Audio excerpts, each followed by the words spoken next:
एक किस्सा और सुनाते हैं। हमारे राष्ट्रप्रथम के पद पर नियुक्त हमारी प्रथम नागरिक अर्थात हमारी राष्ट्रपति श्रीमती द्रौपदी मुर्मू जी। द्रौपदी जी हमारी शिव जी की बहुत बड़ी भक्त है और उनकी सनातन धर्म में भी बहुत गहरी आस्था है।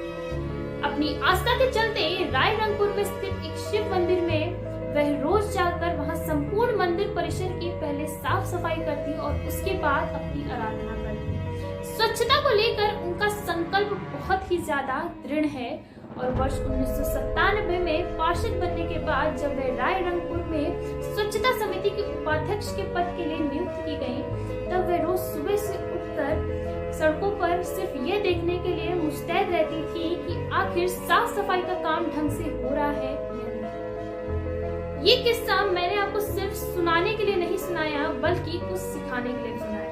द्रौपदी जी के इस किस्से ने हमें एक बात तो बहुत अच्छे से सिखा दी कि द्रौपदी जी अपने कार्य के प्रति पूर्णतः समर्पित थी अथवा अडिग थी। वह जिस भी पोजीशन में थी उस पोजीशन का काम वह पूर्ण निष्ठा से कर रही थी और आगे भी कर रही थी।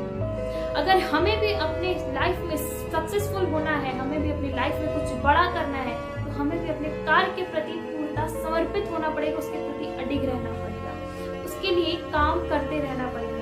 हम किसी भी पोजीशन में हो, हम किसी भी कार्य क्षेत्र में हो, हमें अपनी पोजीशन के अकॉर्डिंग, हमें अपने काम के अकॉर्डिंग उसमें काम करते रहना चाहिए, उसमें अडिग रहना चाहिए, उसको पूर्ण निष्ठा से करना चाहिए, क्योंकि उसी लिए हमें उस पोजीशन में नियुक्त किया गया है।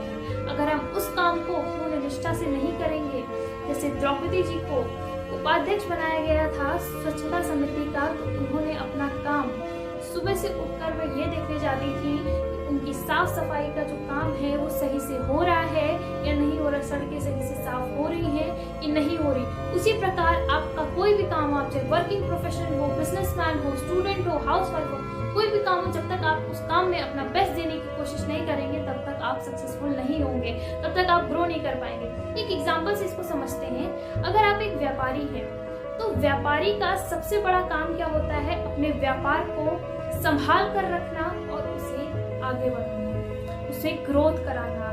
और उसका काम क्या होता है? लोगों को उनके जरूरत के अकॉर्डिंग चीजें देना और साथ में समय समय पर अपने व्यापार का निरीक्षण करते रहना कि आपके व्यापार में कैसे काम हो रहा है, आपके वर्कर्स कैसे हैं, क्या कमी हो रही है, आगे क्या चाहिए, वर्कर्स क्या काम कर रहे हैं, पूरा डेटा आपके पास होना चाहिए। क्योंकि अगर आप सिर्फ व्यापार खोलकर छोड़ देंगे तो आप जल्दी फेल हो जाएंगे।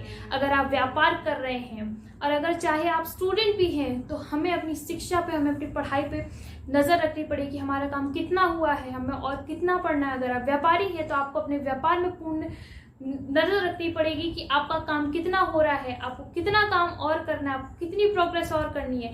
जब तक आप अपने कार्य के प्रति पूर्णतः समर्पित नहीं होंगे तब तक आप कुछ नहीं कर पाएंगे। और अगर आप भी सक्सेसफुल होना चाहते हैं लाइफ में, अगर आप भी लाइफ में कुछ बड़ा बिल्ड करना चाहते हैं, तो आपको माइंडसेट के साथ साथ अपना विजन, अपने वर्क के प्रति आपका प्यार, वो दोनों एक साथ दिखाना होगा। आपको पैशनेट होना पड़ेगा अपने वर्क के लिए, क्योंकि जब तक आप पैशनेट नहीं होंगे अपने वर्क के लिए तो आप उस लेवल तक नहीं पहुंच पाएंगे। और ये द्रौपदी जी का दृढ़ संकल्प ही है जो आज उनको एक शिक्षक से पूरे राष्ट्र की पहली जो ट्राइबल प्रेसिडेंट के पद पे आकर खड़ा कर दिया उनको। और आज उनका गोल जो है वो धीरे धीरे उसको और अचीव कर रही हैं, उससे आगे बढ़ रही हैं और अपनी लाइफ में कुछ और भी कर रही हैं। तो ये बहुत इंपॉर्टेंट लर्निंग है द्रौपदी जी के किस्से से। हम हर किसी से लर्निंग ले सकते हैं, बट हमारे ऊपर डिपेंड करता है कि हम किससे कैसी लर्निंग लेना चाहिए। Thank you very much. This was me, Sakshi Sharma.